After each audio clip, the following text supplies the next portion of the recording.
Hello all of you, welcome to Yar Physics.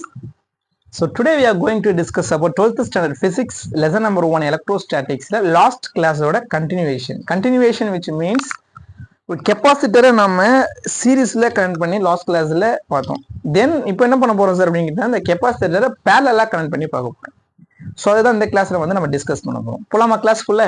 S, வாங்க போலாம். எப்பவும் போல சார் வந்து உங்களுக்கு டெமோ பண்ணி எடுத்துட்டு வந்துருக்கு, அதை பார்த்துடலாம். So 3 capacitor. ஸோ 3 கெப்பாசிட்டரை பேரலா வந்து சார் கனெக்ட் பண்ணியிருக்கேன். ஸோ பேரலா கனெக்ட் பண்ணி ஸோ அதோட ஃபர்ஸ்ட் கெப்பாசிட்டரோட பாசிட்டிவ் டெர்மினல் பேட்டரியோட பாசிட்டிவ், தென் நெகட்டிவ் டெர்மினல் பேட்டரியோட நெகட்டிவ், சேம் as செகண்ட் கெப்பாசிட்டரோட பாசிட்டிவ்க்கும் நெகட்டிவ், தேர்ட் கெப்பாசிட்டரோட பாசிட்டிவ் நெகட்டிவ் டெர்மினல் கூட கனெக்ட் பண்ணியிருக்கேன். Okay, yes. ஸோ இதுதான் வந்து கெப்பாசிட்டரை பேரலா கனெக்ட் பண்றது. ஸோ இப்படி பேரலா கனெக்ட் பண்ண சொல்ல கெப்பாசிட்டரை நமக்கு சார்ஜ் அதிகமாக ஸ்டோர் ஆகுதா, ஆர் சீரீஸ்ல கனெக்ட் பண்ண சொல்ல நமக்கு சார்ஜ் அதிகமாக ஸ்டோர் ஆகுதா அப்படின்றது தான் வந்து கன்க்ளூஷன்ல நாம வந்து பார்க்க போறோம். எஸ். ஸோ அப்போ இதுல யூஸ் பண்ற ஃபார்முலா ஒன்லி ஒன் ஃபார்முலா, அங்க யூஸ் பண்ணல அதே மாதிரி தான், அதே சேம் ஃபார்முலா. என்ன ஃபார்முலா?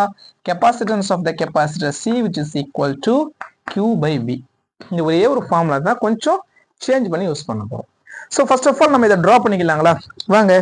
ஸோ அப்போ ஒரு கெப்பாசிட்டரை பேரலா எப்படி கனெக்ட் பண்ணலாம் அப்படின்றது. ஸோ அப்போ ஃபர்ஸ்ட் என்ன பண்ணிக்கோங்க, ஒரு பாக்ஸ் போட்டுக்கோங்க. தென் என்ன பண்ணலாம் சார் அப்படின்னு கேட்டீங்கன்னா, எஸ் 3 கெப்பாசிட்டர் தான் நம்ம கனெக்ட் பண்றோம். ஸோ அதனால இங்க ஒரு கெப்பாசிட்டர், தென் இந்த இடத்துல ஒரு கெப்பாசிட்டர், தென் இங்க ஒரு capacitor. Okay all of you? S.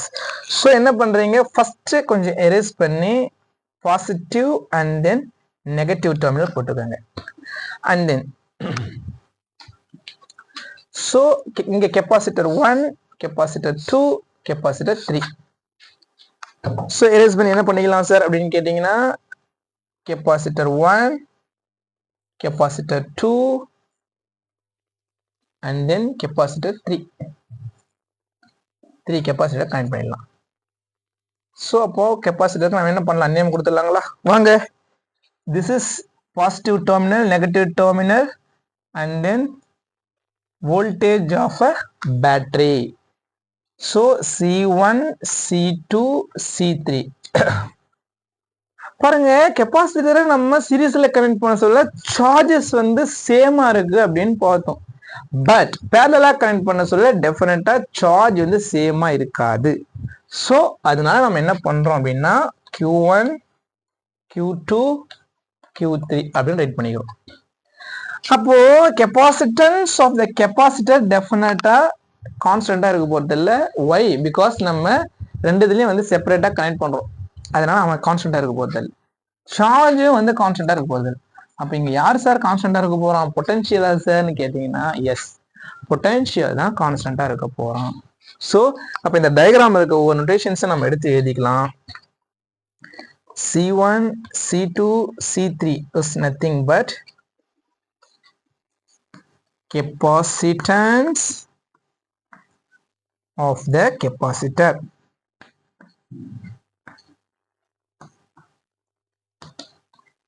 Yes. And then V is nothing but voltage of battery.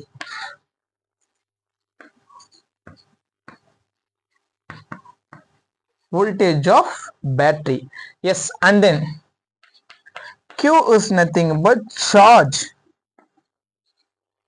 Okay, yes, charge of the each capacitor. And then V1, V2, V3 is nothing but potential difference.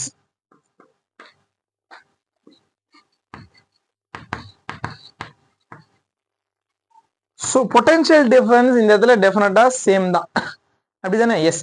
So potential difference are same. Why? Because நம்ம என்ன sir பண்ணிருக்கோம், same. Because நம்ம each கெப்பாசிட்டரையும் இண்டிவிஜுவலா பேட்டரியோட connect பண்ணிருக்கோம்.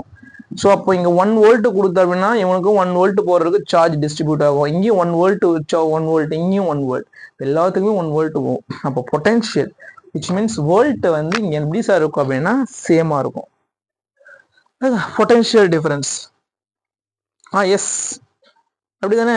So potential difference are same அப்படின்றத விட voltage of the battery. So potential difference are same வேணா இங்க வந்து பொட்டன்ஷியல் டிஃபரன்ஸே வச்சுக்கலாம், வோல்டேஜ் ஆர் சேம் ரைட் பண்ணிக்கோங்க, அதுதான் கரெக்டா இருக்கும். ஓகே, பிகாஸ் வோல்டேஜ் வந்து டிஃபரன்ஸா இருந்துச்சுன்னா தான் அது potential difference. Okay, yes. So இங்க வந்து வோல்டேஜ் ஆஃப் த பேட்டரி அது நீங்க ரைட் பண்ணோம்னா V1 V2 is nothing but potential difference right பண்ணினா போதும். எஸ். ஸோ அவர் ஃபர்ஸ்ட் எக்ஸ்பிரஷன். ஸோ இப்போ நம்ம என்ன சார் பண்ண போறோம் அப்படின்னு கேட்டீங்கன்னா ஃபர்ஸ்ட் எக்ஸ்பிரஷன் ரைட் பண்ண போறோம். ஸோ ஃபர்ஸ்ட் எக்ஸ்பிரஷன் அப்போ இங்க யார் டிஃபரன்ட்னா Q தான். So charge of the battery அப்படிதானே? Yes. So charge of the battery. So charge of the battery is equal to the sum of the charge of the each capacitor. Sum of the charge of each capacitor.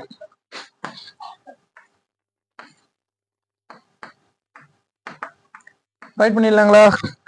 Which means என்ன sir அப்படின்னா Q which is equal to Q1 which is equal to Q1 plus Q2 plus Q3. ஆக்சுவலா my dear students இது வந்து ரொம்ப simple expression, ரொம்ப ஈஸியா வந்து finish ஆயிடும். நமக்கு Q1 Q2 Q3 வேணும், எங்க இருந்து எடுத்துக்கலாம்? கெபாசிட்டன்ஸ் எடுத்துக்கலாமா? So C which is equal to Q by V அப்படின்னா Q which is equal to CV. Capacitor நம்ம பேரலா கனெக்ட் பண்ணிருக்கோம், அதனால P and C and P ன்னு போட்டுக்கலாம். ஸோ இப்போ நமக்கு CQ கிடைச்சிருச்சு. Then Q1 Q2 Q3 write பண்ணிடலாங்களா?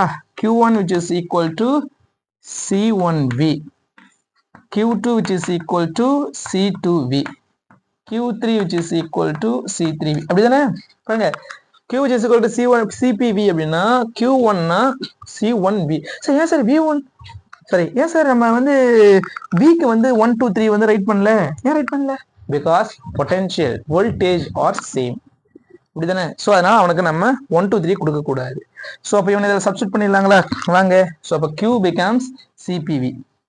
So CPV which is equal to Q1 becomes C1V plus Q2 becomes C2, C2V plus Q3 becomes C3V. VVV constant. So அதனால வெளில எடுத்துடலாம். V வெளியே எடுத்துட்டு அப்படின்னா C1 plus C2 plus C3. இங்க என்ன இருக்கு? C parallel V. So அப்போ V நெக்லெக்ட் பண்ணிட்டோம் அப்படின்னா CP which is equal to C1 plus C2 plus C3 அப்படின்ற ஒரு எக்ஸ்பிரஷன் கிடைக்கும். This expression our final expression அப்படின்னு சார் சொல்லி finish பண்ணிடுறேன். ஓகே, எஸ், இதுதான் நம்மளோட ஃபைனல் எக்ஸ்பிரஷன். ஸோ இந்த ஃபைனல் எக்ஸ்பிரஷன் நமக்கு என்ன சார் சொல்லுது அப்படின்னு கேட்டீங்கன்னா the parallel capacitance of the capacitor connected, yes அப்படிதானே? So the parallel capacitance of the capacitor which is equal to the sum of the individual capacitor. So அங்க நமக்கு என்ன பார்த்தோம்? the inverse of the equivalent of the capacitance of the capacitor which is equal to sum of the and then inverse of the individual capacitor அப்படின்னு பார்த்தோம். கரெக்ட்டுங்களா? இதுக்கு நம்ம இப்படி பார்க்குறோம். ஸோ அப்போ இது ரெண்டு இதை கம்பேர் பண்ணுங்க. கம்பேர் பண்ண சொல்ல நம்ம சீரீஸ்ல கெப்பாசிட்டியை கனெக்ட் பண்ண சொல்ல நமக்கு சார்ஜ் மோர் தென் ஸ்டோர் ஆகுமா, ஆர் பேரலா கனெக்ட் பண்ண சொல்ல சார்ஜஸ் மோர் தென் ஸ்டேவ் ஆகுமா? ஃபார் எக்ஸாம்பிள் நம்பர் கொடுங்களேன். இங்க 10 C1 C2 C3 for example 5ன்ற number கொடுங்களேன். மூணுத்தையுமே 5 கொடுங்க. ஸோ அப்போ 5 + 5 + 5 ஒரு வேல்யூ. என்ன வேல்யூ வரும்? டெஃபினட்டா 5 5 5 15 ஒரு வேல்யூ. இங்க சேம் 5 5 5 கொடுங்க. இங்க 1/1 ரெசிப்ரோக்கலா இருக்கு. ஸோ அப்போ டெஃபினட்டா தெரியும் ரெண்டுத்துல இங்க ரெசிப்ரோக்கல் 1/5 என்ன உங்களுக்கு வேல்யூ வந்து ரெடியூஸ் ஆயிடும். ஸோ அதனால நமக்கு என்ன சார் சொல்ல வருது டூ எக்ஸ்பிரஷன் அப்படின்னு கேட்டீங்கன்னா கெப்பாசிட்டரை நீங்க சீரீஸ்ல கனெக்ட் பண்றதை விட பேரலல்ல கனெக்ட் பண்ணீங்கன்னா மோர் தென் சார்ஜஸ் ஸ்டோர் பண்ணலாம் அப்படின்ற விஷயத்தை நமக்கு இந்த பேரலல் கெப்பாசிட்டர் சொல்லுது. That's all. பொறுமையா போறேங்க, ரொம்ப டெஃபினட்டா புரியும் நான் நினைக்கிறேன். ஒண்ணுமே கிடையாது. டயக்ராம் போட்டு அதை வந்து என்ன அப்படின்றத ரைட் பண்ணிருக்கோம். அதுல இருக்க நோட்டேஷன்ஸ் என்னென்ன அப்படின்றத ரைட் பண்ணிருக்கோம். And then so Q which is equal to Q1 Q2 Q3 அப்படின்றத ரைட் பண்ணி capacitance of the capacity expression எடுத்து Q கண்டுபிடிச்சு சப்ஸ்டிட்யூட் பண்ணி V கேன்சல் ஆகி ஃபைனல் எக்ஸ்பிரஷன் கண்டுபிடிச்சிருக்கோம். இது ஒரு important 3 mark my dear students. So அதுவும் ஒரு இம்பார்ட்டன்ட் 3 மார்க். ஸோ ரெண்டுமே சேர்த்து 5 மார்க்ல மேபி கேட்கறதுக்கான சான்சஸ் அதிகமாக இருக்கு. ஓகே, இண்டிவிஜுவலாக கேட்டாங்க அப்படின்னா 3 மார்க், இம்பார்ட்டன்ட் 3 மார்க் கொஸ்டின் ரெண்டுமே. ஓகே, எஸ் 12th ஸ்டாண்டர்ட் டெஃபினட்டா கொஞ்சம் ஃபோக்கஸ்டா படிங்க. ஃபோக்கஸ்டா படிங்க, உங்க ஃப்ரெண்ட்ஸுக்கு ஷேர் பண்ணுங்க, உங்க ஃப்ரெண்ட்ஸுங்களுக்கு சொல்லித்தாங்க. அப்பதான் மைண்ட்ல வந்து உங்களுக்கு ஸ்ட்ராங்கா ஸ்டோர் ஆகும் மை டியர் ஸ்டூடெண்ட்ஸ். ஹாப்பியா வச்சுக்கோங்க, மனசை வந்து பீஸ்ஃபுல்லா ஹாப்பியா வச்சுக்கோங்க, நல்லா படிங்க, மோர் தென் மார்க்கை வந்து ஸ்கோர் பண்றது ட்ரை பண்ணுங்க. Thank you all of you students. Thank you. Bye.